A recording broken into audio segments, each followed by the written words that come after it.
ನೋಡಿ, ನಾನು ನಿಮಗೊಂದು ಮಾತು ಹೇಳ್ತೀನಿ. ಬೈಬಲಲ್ಲಿ ಒಂದು ವಚನ ಓದಿ ನಿಮಗೆ ಹೇಳ್ತೀನಿ. ಯೋಹಾನ 3:16. ಯೋಹಾನ 3:16 ಅದರಲ್ಲೇನು ಬರೆದಿದೆ ಅಂದರೆ, ದೇವರು ಲೋಕದ ಮೇಲೆ ಎಷ್ಟೋ ಪ್ರೀತಿಯನ್ನಿಟ್ಟು ತನ್ನ ಒಬ್ಬನೇ ಮಗನನ್ನು ಕೊಟ್ಟನು.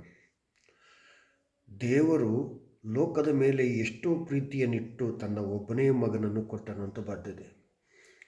ಅಂದರೆ ದೇವರು ಅಂದರೆ ಯಾರು? ಹಿಂದೂನ, ಕ್ರಿಶ್ಚಿಯನ್ಸ, ಮುಸ್ಲಿಮ್ಸ? ಇವೆಲ್ಲ ನಾವು ಚಿಂತೆ ಮಾಡುವಾಗ ಇಲ್ಲಿ ಅವ್ರ ಬಗ್ಗೆ ಇವ್ರ ಬಗ್ಗೆ ಏನಂತ ಬರೆದಿಲ್ಲ. ಎಲ್ಲರೂ ದೇವರಂತಲೇ ಕರೆಯುವಂಥ ಪದ ಇಲ್ಲಿ ಬರೆದಿದೆ. ದೇವರು ಎಲ್ಲರಿಗೂ ಸಂಬಂಧಪಟ್ಟಂಥ ಹೆಸರದು. ದೇವರು ಅನ್ನೋದು ಎಲ್ಲರಿಗೂ ಸಂಬಂಧಪಟ್ಟಂಥ ಹೆಸರದು. ದೇವರು ಲೋಕದ ಮೇಲೆ ಎಷ್ಟೋ ಪ್ರೀತಿಯನ್ನಿಟ್ಟು ತನ್ನ ಒಬ್ಬನೇ ಮಗನನ್ನು ಕೊಟ್ಟನು. ಆ ಮಗ ಯಾರು ಅಂತ ನಾವು ಪರೀಕ್ಷೆ ಮಾಡಬೇಕು. ಆ ಮಗ ಯಾರು ಅಂತ ಪರೀಕ್ಷೆ ನಾವು ಮಾಡಬೇಕು. ಈ ಬೈಬಲ್ ಯಾರೇ ಓದಲಿ, ಹಿಂದೂ ಓದಲಿ, ಕ್ರಿಶ್ಚಿಯನ್ಸ್ ಓದಲಿ, ಮುಸ್ಲಿಮ್ಸ್ ಓದಲಿ, ಇನ್ನೇ ಯಾವ್ಯಾವ ಜಾತಿ ಇದೆಯೋ ನನಗಂತೂ ಗೊತ್ತಿಲ್ಲ. ಆದರೆ ಎಲ್ಲ ಮನುಷ್ಯರು, ಜಾತಿ ಸೃಷ್ಟಿ ಮಾಡ್ಕೊಂಡಿರೋದು ಮನುಷ್ಯರು. ಆದ್ದರಿಂದ ನಾನು ಎಲ್ಲ ಮನುಷ್ಯರ ಬಗ್ಗೆ ಮಾತಾಡ್ತಾ ಇದ್ದೀನಿ. ಪ್ರತಿಯೊಬ್ಬ ಮನುಷ್ಯ ತನ್ನನ್ನು ತಾನು ಪರೀಕ್ಷೆ ಹೆಂಗೆ ಮಾಡ್ಕೊತಾನೆ, ತನಗೆ ಸಿಗಬೇಕಾಗಿರೋದನ್ನೆಲ್ಲ ಉನ್ನತವಾದ ವಸ್ತು ಆಗಿರಬೇಕು ಅಂತ ಹೆಂಗೆ ಆಸೆ ಪಡ್ತಾನೋ, ಅದೇ ರೀತಿ ನಾವು ನಂಬುವಂಥ ದೇವರು ಕೂಡ ಸ್ಪಷ್ಟವಾಗಿ, ಸ್ವಚ್ಛವಾಗಿ, ನಿಯತ್ತಾಗಿ, ಮತ್ತು ಆತನಿಗೆ ಸಾವಿರಬಾರ್ದು, ಆತನಿಗೆ ಕಾಮ, ಕ್ರೋಧ, ಮದ, ಮತ್ಸರ, ಮೋಹ, ಲೋಭ ಇರಬಾರ್ದು. ಅಂಥವ್ರು ದೇವರು ಹೋಲಿಕೆ ಆಗ್ತಾರೆ. ಯಾರೋ ಹೇಳಿದ್ದನ್ನು ಕೇಳಿ ನಾವು ನಂಬಬಾರ್ದು. ಯಾಕೆಂದರೆ ಈಗ ನೋಡಿ, ಎಕ್ಸಾಂಪಲ್, ನಮ್ಮಪ್ಪ ಸತ್ತೋಗಿದ್ದಾನೆ, ನಮ್ಮಪ್ಪ ದೇವ್ರ ಥರ ಇದ್ದ, ನಾನಿವಾಗ ನಮ್ಮಪ್ಪನ ಮೂರ್ತಿ ಕಟ್ಟಿಸ್ತೀನಿ. 100 ವರ್ಷ ಆದಮೇಲೆ ನನ್ನ ಮಕ್ಕಳು ಏನು ಮಾಡ್ತಾರೆ, ನಮ್ಮಪ್ಪ ಹೇಳ್ತಾಯಿದ್ರು ನಮ್ಮ ತಾತ ದೇವ್ರ ಥರ ಇದ್ದ ಅಂದ್ಬಿಟ್ಟು. ಹಾಗಾಗಿ ನಮ್ಮ ತಾತ ನಾವೇನು ಮಾಡೋಣ, ದೇವ್ರ ಥರ ನೋಡೋಣ ಅಂದ್ಬಿಟ್ಟು ಅವ್ರಿಗೊಂದು ದೇವಸ್ಥಾನ ಕಟ್ತಾರೆ. ಅವ್ರಿಗೆ ದೇವಸ್ಥಾನ ಕಟ್ಟಿದ ತಕ್ಷಣ ಅವ್ರ ಮೊಮ್ಮಕ್ಕಳು ಏನು ಮಾಡ್ತಾರೆ, ಅವ್ರು ದೇವ್ರಂತ ಪೂಜಿಸ್ತಾರೆ. ಅವ್ರು ಪೂಜಿಸಿದಲ್ದೇ ಅವ್ರು ಪೂಜಿಸ್ತಾ ಇದ್ದಾರಲ್ಲ ಅಂತ ತಿಳಿದು ಇನ್ನೂ ಕೆಲವರು ಜನ ಏನು ಮಾಡ್ತಾರೆ, ಅವರು ಬಂದು ಪೂಜೆ ಮಾಡೋಕ್ಕೆ ಸ್ಟಾರ್ಟ್ ಮಾಡ್ತಾರೆ. ಈ ಲೋಕದಲ್ಲಿ ಹಾಗೆ ನಡೀತಿರೋದು. ಅವ್ರವ್ರ ಕುಟುಂಬದವರು, ಅವ್ರವ್ರ ವಂಶದವರು ಅವ್ರು ದೇವ್ರು ಮಾಡ್ಕೊಂಡಿದ್ದಾರೆ ಹೊತ್ತು ನಾವು ಅವ್ರನ್ನ ದೇವ್ರು ಮಾಡಬಾರ್ದು. ಅವ್ರವ್ರ ವಂಶದವರು ಅವ್ರು ಮಾಡ್ಕೋತಾರೆ. ನಾವು ಯಾರು ವಂಶದ್ರು ಅಂತ ನಾವು ಚೆಕ್ ಮಾಡ್ಕೋಬೇಕು. ನಮ್ಮ ಕುಟುಂಬದ ಇಷ್ಟು ಚೆಕ್ ಮಾಡ್ಕೋಬೇಕು. ಹಾಗಾಗಿ ಯಾರು ಹೇಳಿದ್ದನ್ನು ನಾವು ಮಾಡೋಕ್ಕೆ ಹೋಗಬಾರ್ದು. ದೇವರಾದವನು ಹೆಂಗಿರ್ತಾನೆ ಅಂದರೆ, ಕಾಮ, ಕ್ರೋಧ, ಮದ, ಮತ್ಸರ, ಮೋಹ, ಲೋಭ ಇರುವುದಿಲ್ಲ. ಅವನು ಸತ್ರು ಕೂಡ ಎದ್ದು ಬರ್ತಾನೆ. ಅವನು ಹುಟ್ಟಿಸೋಕ್ಕೆ ಯಾರೂ ಸಾಧ್ಯ ಇಲ್ಲ. ದೇವರು ತನ್ನಷ್ಟಕ್ಕೆ ತಾನೇ ಬರ್ತಾನೆ, ತನ್ನಷ್ಟಕ್ಕೆ ತಾನೇ ಹೋಗ್ತಾನೆ. ತನ್ನನ್ನು ಯಾರು ಇಲ್ಲಿ ಭೂಮಿ ಲೋಕದಲ್ಲಿ ಹಿಡಿದಿಡೋಕ್ಕಾಗೋದಿಲ್ಲ. ನೀನು ಹೋಗ್ಬೇಡ, ಇಲ್ಲೇ ಎದ್ದು ಹಿಡಿದು ಕೂತ್ಕೊಳ್ಳೋಕ್ಕಾಗೋದಿಲ್ಲ. ಅಂಥ ಒಂದು ದೇವರು, ಪ್ರಪಂಚ ಸೃಷ್ಟಿ ಮಾಡಿರೋಂಥ ದೇವರು, ನಿಮ್ಮನ್ನು ಸೃಷ್ಟಿ ಮಾಡಿರೋಂಥ ದೇವರು, ಭಯಂಕರವಾದ ದೇವರು ಆತ. ಆತನ ಬಗ್ಗೆ ನಾವು ಕೀಳುವಾಗಿ ಮಾತಾಡಬಾರ್ದು. ನಿಮ್ಮ ಥರ ಅಲ್ಲ ಅವರು. ದೇವರಂದರೆ ಭಯಂಕರ. ದೇವ್ರನ್ನ ನೀನು ಪ್ರೀತಿಸಿದರೆ ದೇವ್ರು ನಿನ್ನನ್ನು ಪ್ರೀತಿಸ್ತಾರೆ. ನಿನ್ನ ದೇವರು ಅಲ್ಲ ಅಂದರೆ ನಿನ್ನನ್ನು ಅಲ್ಲ ಅಂತಾರೆ ಅವರು. ಹಾಗೆ ಈ ಒಂದು ಪದ್ಧತಿ ನಮ್ಮ ಭೂಲೋಕದಲ್ಲೇ ನಡೀತಾ ಇದೆ. ನಾನು ಒಬ್ಬನ ಒಳ್ಳೆಯವನಾಗಿ ನೋಡಿದ್ರೆ ಅವ್ನು ನಮ್ಮನ್ನು ಒಳ್ಳೆಯವನಾಗಿ ನೋಡ್ತಾನೆ. ಒಬ್ಬನ ನಾವು ಕೆಟ್ಟವನಾಗಿ ನೋಡಿದ್ರೆ ಅವ್ನು ನಮ್ಮನ್ನು ಕೆಟ್ಟವನಾಗಿ ನೋಡ್ತಾನೆ. ನಾವು ಅವ್ರನ್ನ ಪ್ರೀತಿಸಿದ್ರೆ ಅವ್ರು ನಮ್ಮನ್ನು ಪ್ರೀತಿಸ್ತಾರೆ. ನಾವು ಅವ್ರನ್ನ ಹೊಡೆದ್ರೆ ಅವ್ರು ನಮಗೆ ಹೊಡಿತಾರೆ. ನಾವು ಅವ್ರಿಗೆ ಬೈದ್ರೆ ಅವ್ರು ನಮಗೆ ಬೈತಾರೆ. ಇದೇ ರಿಯಾಕ್ಷನ್ ಮೇಲೆ ನಡೆಯೋದು. ಮನುಷ್ಯನ ಮಧ್ಯದಲ್ಲಿ, ದೇವ್ರ ಮಧ್ಯದಲ್ಲಿ ನಡೆಯುವಂಥ ಘಟನೆ ಇದೇನೆ ಅಲ್ಲಿ ನಡೆಯೋದು. ನೀನು ದೇವ್ರನ್ನ ಪ್ರೀತಿಸಿದ್ರೆ ದೇವ್ರು ನಿನ್ನನ್ನು ಪ್ರೀತಿಸ್ತಾರೆ. ದೇವ್ರನ್ನ ನೀನು ತಿರಸ್ಕಾರ ಮಾಡಿದ್ರೆ ದೇವ್ರು ನಿನ್ನನ್ನು ತಿರಸ್ಕಾರ ಮಾಡ್ತಾರೆ. ಆ ದೇವ್ರು ಯಾರು ಅಂತ ತಿಳ್ಕೊಳ್ಳೋದು ತುಂಬ ಇಂಪಾರ್ಟೆಂಟು. ಯಾಕಂದರೆ ಏನೇ ಐಟಮ್ ತೊಗೊಳಕ್ಕೆ ಹೋಗ್ತೀವಿ, ಇದು ಚೆನ್ನಾಗಿದೆಯಾ ಅಂತ ನಾವು ಚೆಕ್ ಮಾಡ್ತೀವಲ್ಲ, ಅದೇ ರೀತಿಯೇ ಈ ದೇವ್ರನ್ನ ನಾವು ಚೆಕ್ ಮಾಡಬೇಕು. ನೋಡಿ ಏನಂತ ಬರ್ದಿದೆ ಇಲ್ಲಿ, ದೇವರು ಲೋಕದ ಮೇಲೆ ಎಷ್ಟೋ ಪ್ರೀತಿಯನ್ನು. ಲೋಕದ ಮೇಲೆ ಯಾರು ಪ್ರೀತಿ ಇಡ್ತಾರೆ ರೀ? ನಿನ್ನ ಕುಟುಂಬದ ಮೇಲೆ ನನ್ನ ಕುಟುಂಬದ ಮೇಲೆ ನಾನು ಪ್ರೀತಿ ಇಡ್ತೀನಿ, ಅವ್ರ ಕುಟುಂಬದ ಮೇಲೆ ಅವ್ರು ಪ್ರೀತಿ ಇಡ್ತಾರೆ. ಹಾಗೆ ಪ್ರಪಂಚನ ಸೃಷ್ಟಿ ಮಾಡೋದು ದೇವರು ಯಾರು ಅಂತಂದರೆ, ನೋಡು, ಪ್ರೀತಿ ಮಾಡೋವರೇ ದೇವರು. ಲೋಕದ ಮೇಲೆ ಪ್ರೀತಿ ಇಡೋವರೇ ದೇವರು. ಈ ಲೋಕದ ಮೇಲೆ ಯಾರು ಪ್ರೀತಿ ಇಟ್ಟಿದ್ದಾರಪ್ಪ? ನಾವು ನಂಬೋರಂಥ ದೇವ್ರು. ನಾವು ಎಷ್ಟೋ ದೇವ್ರುಗಳನ್ನ ನಂಬ್ಕೊಂಡು ಬಂದಿದ್ದೀವಿ ಆ ಕಾಲದಲ್ಲಿ. ಒಂದು ಟೈಮಲ್ಲಿ ಆಯಿತು, 8 ವರ್ಷ ಆಯಿತು. 8 ವರ್ಷದಿಂದ ಕಂಡು ದೇವ್ರುಗಳನ್ನೆಲ್ಲ ಪೂಜಿಸ್ತಾ ಇದ್ದೆ. ಬೆಟ್ಟದ ಮೇಲೆ ಹೋಗ್ತಿದ್ದೆ, ಅಲ್ಲಿಗೆ ಇಲ್ಲಿಗೆ ಎಲ್ಲ ಕಡೆ ಸುತ್ತಾಡ್ತಿದ್ದೆ. ಯಾರು ದೇವರಂತ ನನ್ನ ಕಣ್ಣಿಗೆ ಕಾಣಿಸ್ಲಿಲ್ಲ. ಯಾಕಂದರೆ ಯಾರು ನನ್ನನ್ನು ಪ್ರೀತಿಸಲಿಲ್ಲ. ಯಾವ ದೇವರು ನನ್ನನ್ನು ಪ್ರೀತಿಸಲಿಲ್ಲ. ನನ್ನನ್ನು ಗುಲಾಮನಾಗಿ ಉಪಯೋಗ ಮಾಡಿಕೊಂಡ್ರು. ನೀನು ಪಾದಯಾತ್ರೆಯಲ್ಲಿ ಬರಬೇಕು, ನೀನು ಪಾದಯಾತ್ರೆ ನಡ್ಕೊಂಬರ್ಬೇಕು, ಬರೀ ಕಾಲಲ್ಲಿ ನೀನು ಬೆಟ್ಟ ಹತ್ಕೊಂಬರ್ಬೇಕು ನೀನು. ಯಾವ ತಂದೆ ತನ್ನ ಮಗನ ಈ ಥರ ಕಷ್ಟ ಅನುಭವಿಸೋದು ನೋಡ್ತಾರೆ ಹೇಳಿ? ಯಾವ ತಂದೆ ತನ್ನ ಮಗನ್ನ ಕಷ್ಟ ಅನುಭವಿಸೋದು ಯಾರು ನೋಡ್ತಾರ? ಯಾರು ನೋಡೋದಿಲ್ಲ. ಆದರೆ ನಾವು ನಂಬುವಂಥ ದೇವರುಗಳೆಲ್ಲ ಇದೇ ರೀತಿ ನಮಗೆ ಕೆಲಸ ಕೊಡ್ತಾಯಿದ್ರು. ನನಗೆ ಮಕ್ಕಳು ಹುಟ್ಟಿಲ್ಲ, ನನಗೆ ಜಾಬ್ ಸಿಗ್ತಾಯಿಲ್ಲ, ನನ್ನ ಮನೇಲಿ ದರಿದ್ರ ಅಂಟ್ಕೊಂಡ್ಬಿಟ್ಟಿದೆ ಅಂತ ತನ್ನ ಕಷ್ಟ ತಂದು ಹೇಳ್ಕೊಳಕ್ಕೆ ಹೋದರೆ ಆಯಿತು ನಾನು ಪರಿಹಾರ ಮಾಡ್ತೀನಿ ಅಂತ ಯಾರು ಹೇಳಿಲ್ಲ. ನಿನ್ನ ಕೆಲಸ ಮಾಡೋದು ನಿನಗೆ ಸಂಬಳ ಸಿಗುತ್ತೆ, ನಿನ್ನ ಕೆಲಸ ಮಾಡೋದು ಸಂಬಳ ಸಿಗುತ್ತೆ ಅಂತ ಹೇಳಿದರೆ. ಹಾಗಾಗಿ ನಾವು ನಂಬುವಂಥ ದೇವರು ಎಂಥವರಾಗಿರಬೇಕು ಅಂತ ನಾವು ಚೆಕ್ ಮಾಡುವಾಗ ಸ್ಪಷ್ಟವಾಗಿ ಗೊತ್ತಾಗುತ್ತೆ. ನಮ್ಮ ತಂದೆ ನಮ್ಮನ್ನು ಪ್ರೀತಿಸ್ತಾರೆ. ಬೇರೆ ಯಾರು ನಮ್ಮನ್ನು ಪ್ರೀತಿಸ್ತಾರೆ? ಪ್ರೀತಿಸೋದಿಲ್ಲ. ನಮ್ಮ ತಂದೆ ಯಾವ ರೀತಿ ನೋಡ್ತಾರೆ ಅಂದರೆ ಮಗನ ಥರ ನೋಡ್ತಾರೆ. ಬೇರೆಯವ್ರು ನನ್ನ ಮಗನ ಥರ ನೋಡ್ತಾರೆ, ಯಾರು ನನ್ನ ಮಗನ ಥರ ನೋಡೋದಿಲ್ಲ. ಯಾಕೆ ನಾನು ಅವ್ರಿಗೆ ಹುಟ್ಟಿಲ್ಲ, ನಾನು ಅವ್ರಿಗೆ ಹುಟ್ಟಿಲ್ದ್ರ ಕಾರಣ ಅವ್ರು ನನ್ನನ್ನು ಆ ರೀತಿ ನೋಡೋದು. ಅದೇ ರೀತಿ ನಾವು ಇಲ್ಲಿ ನೋಡಬೇಕಿಲ್ಲಿ ನೋಡಿ. ಈ ಬೈಬಲಲ್ಲಿ ಇರುವಂಥ ದೇವರು ಏನು ಮಾಡ್ತಾಯಿದ್ರು ಅಂದರೆ ದೇವರು ಲೋಕದ ಮೇಲೆ ಎಷ್ಟು ಪ್ರೀತಿಯನ್ನಿಟ್ಟು ತನ್ನ ಒಬ್ಬನೇ ಮಗನನ್ನು ಕೊಟ್ಟರಂತೆ. ದೇವರು ಲೋಕದ ಮೇಲೆ ಪ್ರೀತಿ ಇಟ್ಟರಂತೆ. ದೇವ್ರ ಮೇಲೆ ಪ್ರೀತಿ ಇರೋದ್ರಿಂದನೇ ತನ್ನ ಒಬ್ಬನೇ ಮಗನ ಕಳಿಸ್ಕೊಟ್ಟಿದ್ರಂತೆ. ಆ ಒಬ್ಬ ಮಗ ಯಾರು? ನಾವು ಹಿಂದೂ ಧರ್ಮದಲ್ಲೂ ಕೂಡ ದೇವರು ತನ್ನ ಒಬ್ಬನೇ ಮಗನ ಕೊಟ್ಟಿಲ್ಲ, ಇಬ್ಬರು ಮಕ್ಕಳನ್ನ ಕೊಟ್ಟಿದ್ದಾರೆ. ಎಂತ ಕೊಟ್ಟಿದ್ರೆ ಚೆಕ್ ಮಾಡಬೇಕು ನಾವು ಅದನ್ನು. ಎಂತ ಕೊಟ್ಟಿದ್ರೆ ಅಂತ ಚೆಕ್ ಮಾಡಬೇಕು. ಆತನಿಂದ ನಮಗೇನು ಉಪಯೋಗ ಅಂತ ಚೆಕ್ ಮಾಡಬೇಕು. ಆತ ಈ ಲೋಕದಲ್ಲಿ ಬಂದರೂ ಕೂಡ ಏನು ಮಾಡಿದ್ರು ಅಂತ ನಾವು ಚೆಕ್ ಮಾಡಬೇಕು. ನಾನಂತೂ ಚೆಕ್ ಮಾಡಿದ್ದಾಗಿತ್ತು. ಇವಾಗ ನಾನು ಬೈಬಲಲ್ಲಿ ಇರುವಂಥ ದೇವ್ರ ಮಗನ ಚೆಕ್ ಮಾಡ್ತೀನಿ. ಬೈಬಲಲ್ಲಿ ಇರುವಂಥ ದೇವ್ರ ಮಗನ ನಾನು ಚೆಕ್ ಮಾಡ್ತೀನಿ ಏನು ಮಾಡಿದ್ರು ಅಂತ. ಎಷ್ಟು ಪ್ರೀತಿನಿಟ್ಟು ತನ್ನ ಒಬ್ಬನೇ ಮಗನನ್ನು ಕೊಟ್ಟನು. ಆತನನ್ನು ನಂಬುವ ಒಬ್ಬನಾದರೂ ನಾಶವಾಗದೆ ಎಲ್ಲರೂ ನಿತ್ಯ ಜೀವವನ್ನು ಹೊಂದಬೇಕೆಂದು ಆತನನ್ನು ಕೊಟ್ಟನು. ನೋಡಿದ್ರ, ನನ್ನ ಮಗನ್ನ ಯಾರೆಲ್ಲ ನಂಬ್ತಾರೋ ಅವರಿಗೆಲ್ಲ ನಿತ್ಯ ಜೀವ ಸಿಗ್ಬೇಕಂತ ಆ ದೇವ್ರ ಮಗನ್ನ ನಮಗೆ ಕೊಟ್ಟರಂತೆ. ಯಾರೆಲ್ಲ ಆತನ ನಂಬುತ್ತಾರೋ, ಆತನ ಮಗ ಬೇರೆ ಯಾರಲ್ಲ, ಯೇಸು ಸ್ವಾಮಿನ ಯಾರು ನಂಬ್ತಾರೋ ಅವ್ರಿಗೆಲ್ಲ ನಿತ್ಯ ಜೀವ ಸಿಗುತ್ತಂತೆ. ಯೇಸು ಸ್ವಾಮಿ ನಂಬಿಲ್ಲ ಅಂದ್ರೆ ಅವ್ರಿಗೆ ನಿತ್ಯ ಜೀವ ಸಿಗೋದಿಲ್ವಂತೆ. ಈ ಮಾತನ್ನ ಕೆಲವರು ಇಟ್ಕೊಂಡು ನಂಬಿದ್ರೇ ಸ್ವರ್ಗ, ನಂಬಲಿಲ್ಲ ಅಂದರೆ ಸ್ವರ್ಗ ಇಲ್ಲ ಅಂತ ಅವರು ಒಂಥರ ಮಾತಾಡ್ತಾರೆ. ಅವ್ರಿಗೆ ನಾನು ಏನು ಹೇಳೋಕ್ಕೆ ಇಷ್ಟಪಡ್ತೀನಿ ಅಂತಂದರೆ, ಈಗ ಕೆಟ್ಟದ್ದು ಮಾಡಿದ್ರೆ ನರಕಕ್ಕೆ ಹೋಗ್ತೀವಿ, ಒಳ್ಳೇದು ಮಾಡಿದ್ರೆ ಸ್ವರ್ಗಕ್ಕೆ ಹೋಗ್ತೀವಿ, ನ್ಯಾಯನ ಅಂತ ಕೇಳಿದ್ರೆ ಏನು ಹೇಳ್ತಾರೆ ಹೇಳು? ಕೆಟ್ಟದ್ದು ಮಾಡೋದು ನರಕಕ್ಕೆ ಹೋಗೇ ಹೋಗ್ತಾನಲ್ವ? ಅದೇ ರೀತಿಯೇ ದೇವ್ರ ಮಗನ ದೇವ್ರನ್ನ ನಂಬ್ತಾನೆ, ಆದ್ರೆ ಮಗನ ಯಾರು ನಂಬಲ್ವಾ? ದೇವ್ರು ನಂಬಿದವನು ಮಗನ ನಂಬಬೇಕಲ್ಲ. ದೇವ್ರು ನಂಬಿದವನು ಅಂದರೆ ಸಾಕ್ಷಾತ್ ಪರಮೇಶ್ವರನ ನಂಬುದವನು ತನ್ನ ಮಗನ ಕೂಡ ನಂಬಬೇಕಲ್ಲ. ಮಗನಿಗೊಂದು ಜಾತಿ, ತಂದೆಗೊಂದು ಜಾತಿ ಇರ್ತದ. ದೇವರು ನಮ್ಮ ಹಿಂದೂ ಧರ್ಮದವನು, ಮಗ ಪರದೇಶದವನು ಅಂತ ಹೇಳೋಕ್ಕಾಗುತ್ತಾ ನಮ್ಮ ಕೈಯಲ್ಲಿ? ನಾವು ಹೇಳ್ಬೋದು ಆ ಮಾತು, ಹೇಳ್ತಾ ಇದ್ದೀವಿ ನಾವು. ಎಷ್ಟು ಜನ ಈ ಮಾತು ಹೇಳ್ತಾ ಇದ್ದಾರೆ, ಎಷ್ಟು ಜನ ಹೇಳ್ತಾ ಇದ್ದಾರೆ. ಪರಮೇಶ್ವರ ನಮ್ಮ ಹಿಂದೂ ದೇವರಂತೆ, ಆತನ ಮಗ ಪರದೇಶಿ ಅಂತೆ, ಫಾರನ್ ದೇವರು ಅಂತೆ. ನೋಡಿ ಇಲ್ಲ, ತನ್ನ ಮಗನ ಒಬ್ಬನೇ ಏನಿರುತ್ತೆ, ಆತನನ್ನು ನಂಬುವ ಒಬ್ಬನಾದರೂ ನಾಶವಾಗದೆ ಎಲ್ಲರೂ ನಿತ್ಯ ಜೀವವನ್ನು ಕೊಡಬೇಕೆಂದು ಆತನನ್ನು ಕೊಟ್ಟನಂತೆ. ಆತನು ನಂಬುವಂಥ ಮಕ್ಕಳು ಪ್ರತಿಯೊಬ್ಬರು ನಿತ್ಯ ಜೀವ ಹೊಂದ್ತಾರಂತೆ. ನಿತ್ಯ ಜೀವ ಅದನ್ನು ನಾವು ಅರ್ಥ ಮಾಡ್ಕೋಬೇಕು. ನಿತ್ಯ ಜೀವ ಕೊಡಬೇಕಾದ್ರೆ ಯಾರು ಬೇಡ ಅಂತಾರೆ? ನಿತ್ಯ ಜೀವ ಅನ್ನೋದು ಮುಕ್ತಿ ಅಂದಂಗೆ, ಮೋಕ್ಷ ಅಂದಂಗೆ.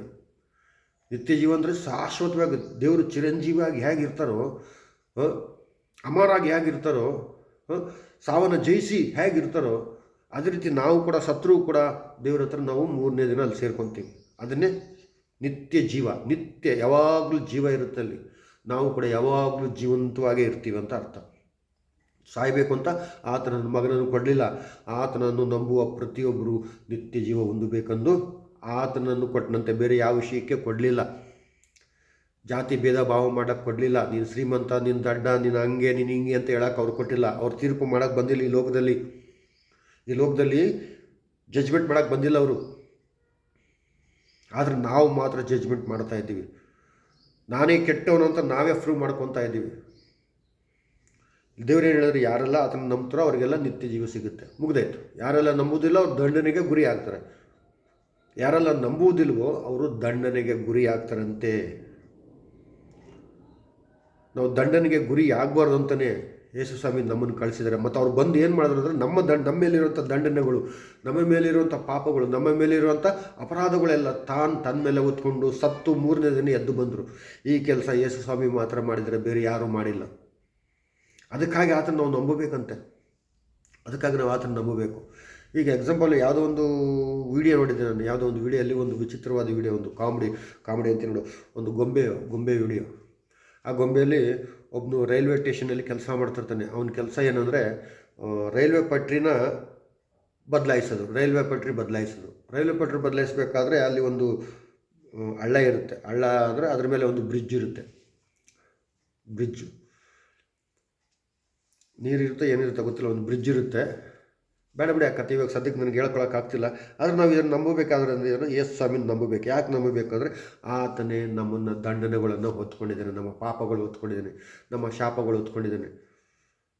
ಹಂಗಾಗಿ ನಾವು ಇನ್ಮೇಲೆ ನಮ್ಮ ಪಾಪದಲ್ಲಿದ್ದೀವಿ, ನಾವು ಕಷ್ಟದಲ್ಲಿದ್ದೀವಿ, ನಷ್ಟದಲ್ಲಿದ್ದೀವಿ ಅಂತ ನಾವು ಭಾವಿಸಬಾರ್ದು. ನಾವು ಸ್ವತಂತ್ರವಾಗಿದ್ದೀವಿ ಅನ್ನೋ ಒಂದು ಭಾವನೆ ನಮ್ಮಲ್ಲಿರಬೇಕು.